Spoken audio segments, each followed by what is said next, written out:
Hi everybody, welcome back to Booming with Bella. I am your host, Bella Lainez. Make sure you are following at Booming with Bella on all social platforms, as well as Isabella with 2 A's. And subscribe, like, follow wherever you are listening, or if you are watching on the YouTube channel. Hi! Also, make sure that you are checking the link in bio at Booming with Bella, which will take you to all other links and everywhere you can tune in to Booming with Bella. Prior, current, and future episodes. For today's episode, we are going to talk about Zara Larsson's Midnight Sun. Now, I do want to briefly call out that I have been releasing mini audio episodes, and I'm going to continue to do that in between these longer episodes that are also available to listen and or watch. The reason that the mini episodes are only audio is because if I upload them as a YouTube video, they're going to go to YouTube Shorts. So you might as well just, tune into the audio. Because they're only about like 8 to 10 minutes long, if that. Better to keep just as audio for now in between these longer episodes. Wanted to briefly call that out before we get into this episode about Zara Larsson and her new album Midnight Sun. I have been a Zara Larsson fan for a while. It's been like pretty low-key, like I haven't been like rah Zara Larsson. I've always appreciated her voice, but always really liked how fun her songs are, and she's been probably one of my favorite pop artists for a while, but it's never been like stan culture, with her. I have been listening to her for a while. Like, she's on a lot of like my airplane playlists, but she's been around for a while. She's got tons of hits. Core 2016 through 2019, I feel like, eras. She's had like Lush Life, Symphony, So Good. Like, she's had plenty of like big commercial success, but she hasn't had that for her individual pieces, her individual albums, her individual EPs, like her individual self as an artist. Because like Lush Life was a huge single,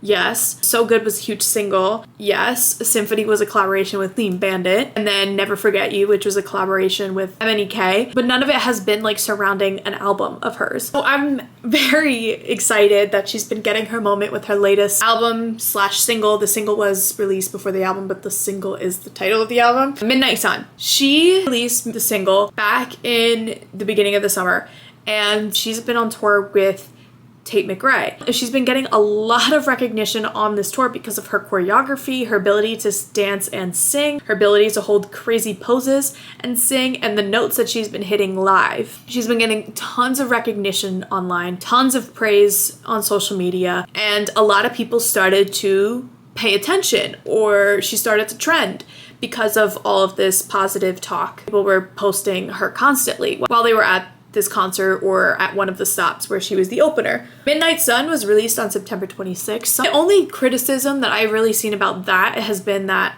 it's at the end of summer, like summer's over, so an album that's fit for summer, like you're releasing it at the end of the summer. But once we get into a little bit more of her concept and her thoughts behind the album, I'll let you know why I personally don't think that matters. But again, like a lot of people talk about the fact that we haven't had a song of the summer. I say that in air quotations because last year we had like Espresso, where it's like it was kind of inescapable. It was everywhere, all over the airwaves. Or there was Charlie XCX's Brat, so it was like a Brat summer. This year there hasn't been like one particular song that's like taken over the airwaves, social media. There hasn't been one crazy like inescapable song. Now I've had my songs of the summers, like songs that I was listening to constantly all summer long. I honestly don't, and I don't mean to keep bringing him up, but like it's Bad Bunny's year.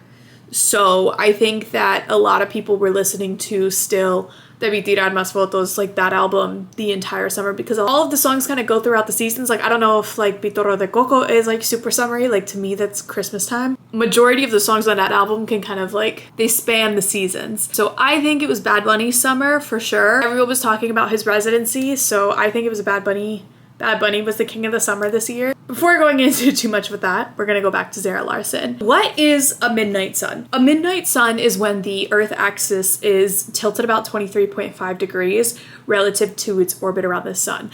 I don't just know this off the rip, I googled it. So just so if you wanna go against my logic, just Google it like I did. It comes up immediately. It happens on June 21st. The summer solstice is visible in the Arctic Circle and the North Pole. And on December 21st, the winter solstice, it's visible in the South Pole and the Antarctic region. Visible is that just like the sun doesn't set all day. The sun is visible for 24 hours. And some of the countries that are included in these regions are Norway, Finland, Iceland, Canada, and Russia. Another quick little search. Zara has said in a couple different publications and a couple different interviews that the reason that she chose Midnight Sun to be the title and just kind of the overall concept of the album, the song, is that it's a love song to life. She says that she wanted to create something that kind of explains what it feels like to have a Swedish summer, because she is Swedish. Within the album, she wanted to capture the feeling of a never-ending summer, nostalgia, the complexities and joys of life, endless light, ambition, growth,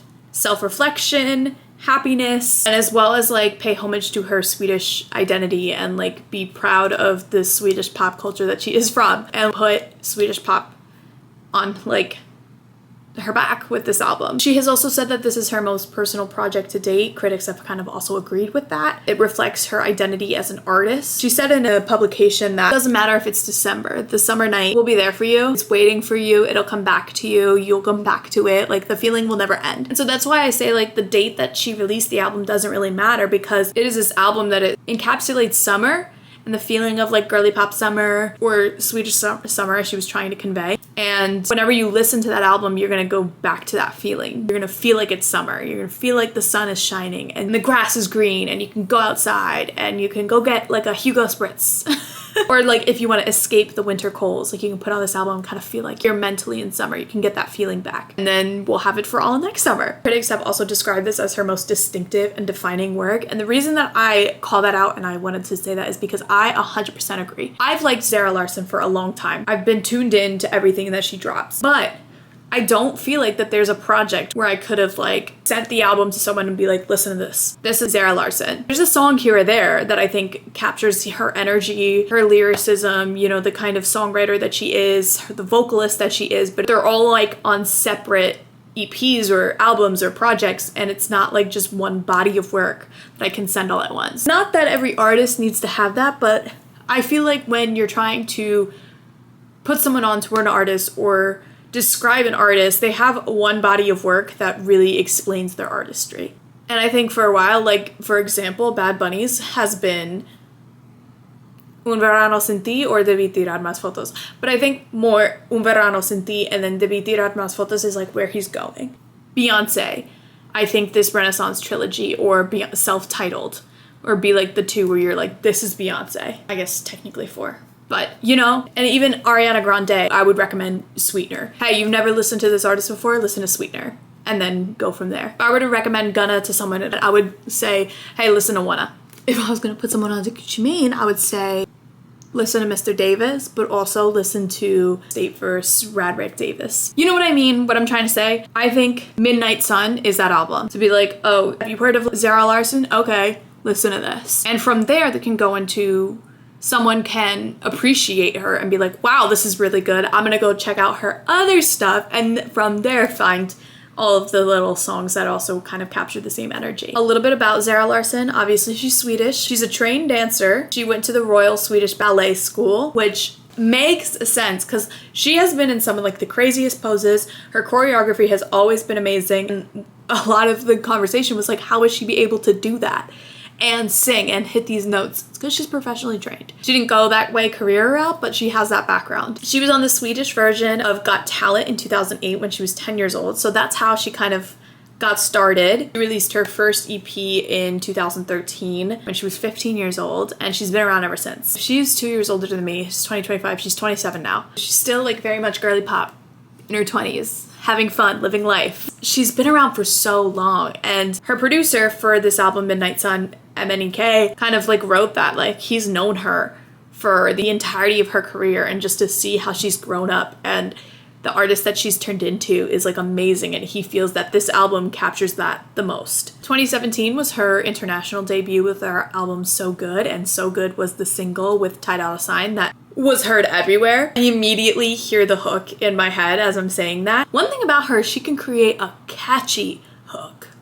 And just a fun little fun fact that I wrote down because it's fun for me. She opened for Beyonce in London in 2016, so she was, what, 18 years old? 17 years old? Crazy. But she met her first at a concert in 2013 in Sweden. Also commercially in the United States or internationally, success-wise, she had Never Forget You in 2017 with MNEK, like as mentioned, Symphony with Clean Bandit, which most recently turned into a meme with the dolphins, and she's chronically online.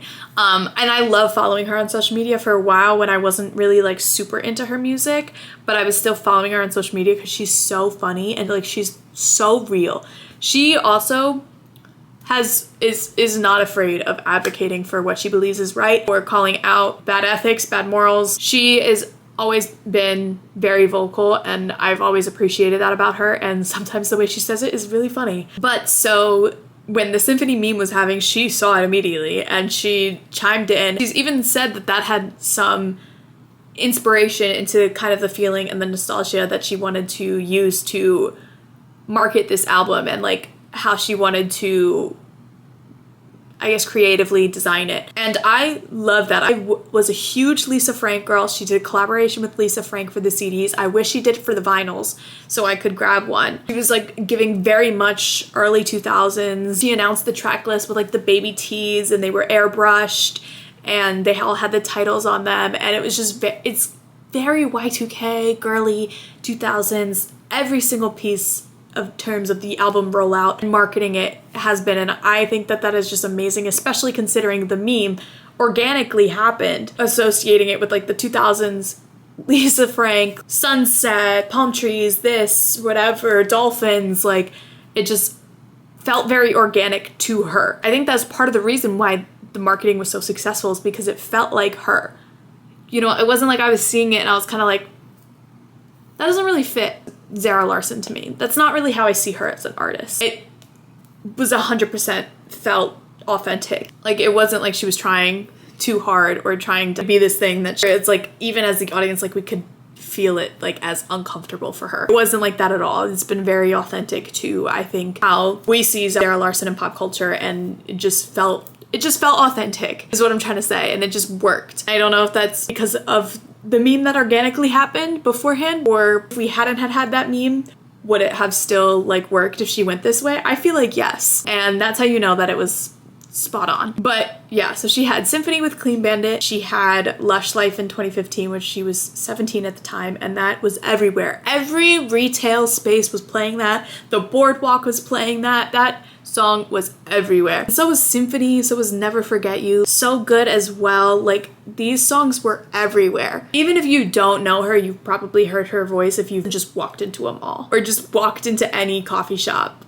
or cafe or boutique. The Midnight Sun singles were Pretty Ugly, Crush, and Midnight Sun, of course. If you watch a TikTok that I filmed, I think like way back in like May or April, Pretty Ugly had come out, and I remember being on a walk and I was listening to it and I was like, you know, like, I'm not skipping it. Like, this is fun. I think that's just what has been working about these songs, is that they're fun. I remember liking Pretty Ugly as a single, and then Crush came out a little like close to the album, so I was kind of like, I'm gonna wait until the whole album's out. But Pretty Ugly came out, I knew I liked that one, and then Midnight Sun came out, I liked that. And I remember seeing a TikTok where she was like, oh, how am I gonna sing this on tour? And then she just went into her bathroom and like did the riff flawlessly, and I was like, and that's why I love her. That's why I love her, because she can do that. She is a vocalist. Producers on the album were MNEK, Margot XS, Zone, ZHONE, and songwriter Elena Gao. There was 10 songs on the album. The order is Midnight Sun, Blue Moon, Pretty Ugly, Girl's Girl, Crush, Euro Summer, Hot and Sexy, The Ambition, Saturn's Return, and Puss Puss. Now, Puss Puss, believe it or not, I had to do some research because I did not believe it at first myself. Puss Puss in Swedish is kiss kiss. So, but also I think it's 100% on brand that she would take Puss Puss and understand how we might get that crossed up. But to her, it's like, oh, just kiss kiss. And it works. It works for her. It works for her marketing. It works for her branding. It works for her merch. That because she's even had that on merch prior to this album. And so seeing it, it wasn't like anything new to me, but I was like, what does it mean that she's like been using this so much? Like, there must be some lore here that I'm not aware of. It just means kiss kiss in Swedish.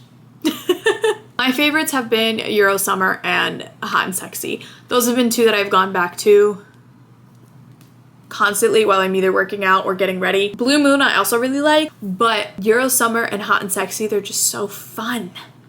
Hot and Sexy, I think, is my favorite. She had, fun fact, Tiffany Pollard, aka New York from Flavor of Love, on the song, so that's one of the voices that we hear. I just thought that was iconic. I also love the transition from Euro Summer into Hot and Sexy. It's seamless. Her transitions on this album are really, really good, but I think that one was the one that like blew me away. I was like, wait, I didn't even notice the track change. I also listened to this album while running for the first time, and I feel like that's how sometimes I like can judge if it's an album that I really, really am gonna like, because I'm listening to it while I'm running, and if it can get me through my run, then we're golden. So this was one of them. So it was also Cosa Nuestra Capítulo Zero, but we'll talk about that at another time. I want to digest that one a little bit more. But this one, it just like immediately was like energy, pop, fun, sparkles, sunsets, dolphins, rainbows, Lisa Frank, and just perfect for like, you could probably, I wouldn't actually play this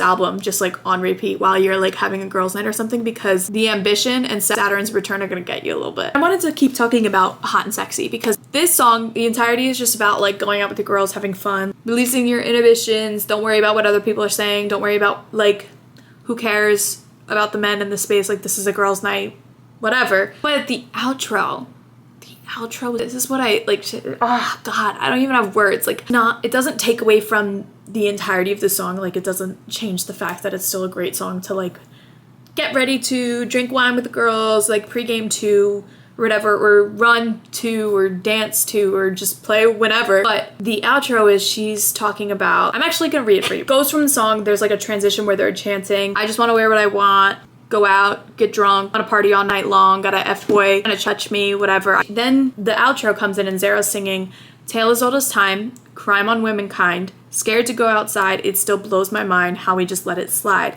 I'm done feeling like a prey, watching my back every day. Must say it's getting insane, getting told I need to change. It's boys that need to be raised. Can I be a girl? Can I just live? Let a girl be hot and sexy. I feel like that is so... I wasn't expecting it, and I love her for the fact that I wasn't expecting it. I love her for incorporating it in this song that's like, it's like empowering, but it's also like, it explains everything that we're feeling. I don't know, I think it was just beautiful the way that she was able to incorporate that in a song that's like, oh, I'm gonna go out with my girls tonight, puss puss, kiss kiss. And then she's like, okay, no, but let's get serious. Like, why is it always us that has to change? Like, why do I always feel like I'm being preyed on? You know, can I just be a pretty girl out having fun?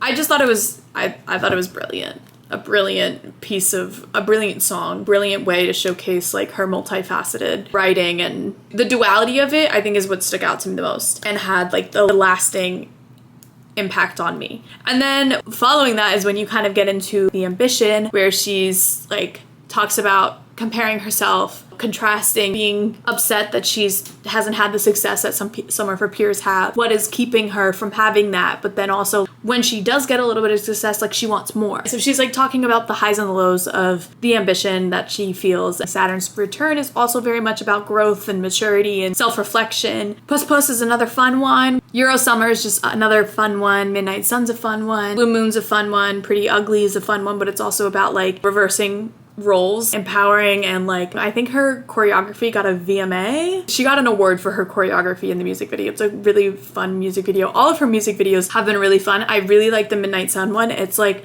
brilliant and so cool with just a simple green screen and a pool. And I love how she also released like an acoustic live session, like where she did it with the background of the Midnight Sun, and she sang the song that was like, for all the haters that still don't believe that I can sing this live, like here you go. Girls Girl is the only one I have some trouble with, and it's about her, you know, having feelings for one of her best friend's boyfriends. And this is like based on an experience she had when she was like 16. And it's so hard because I've been on the other end. You never want to be the girl that has feelings for your friend's boyfriend. You never want to be the girl whose friend has feelings for her boyfriend. Like it's a lose-lose situation on so many levels. The song is like catchy and good. I just can't get behind the messaging. There's an audience that is going to tune into that.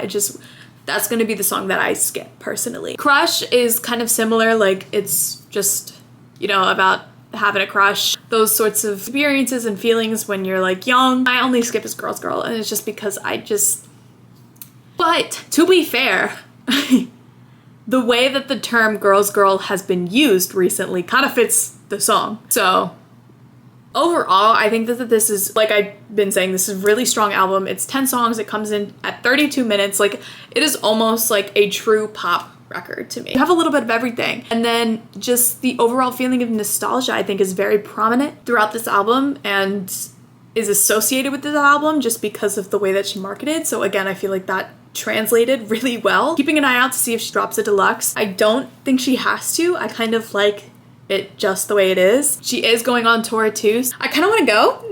I definitely think that the show will be a lot of fun. I would like to go see her, I think. You know you're gonna get a good show because she sings live and she sounds fantastic live, so nothing to worry about there. Like I tried to explain earlier, say I was putting you onto Zara Larsson. You listen to this album, you're like, great, I like her. What are other songs by her that you like that you think are similar to this album or will give me like the same type of vibe as this album? I'm gonna pull it up.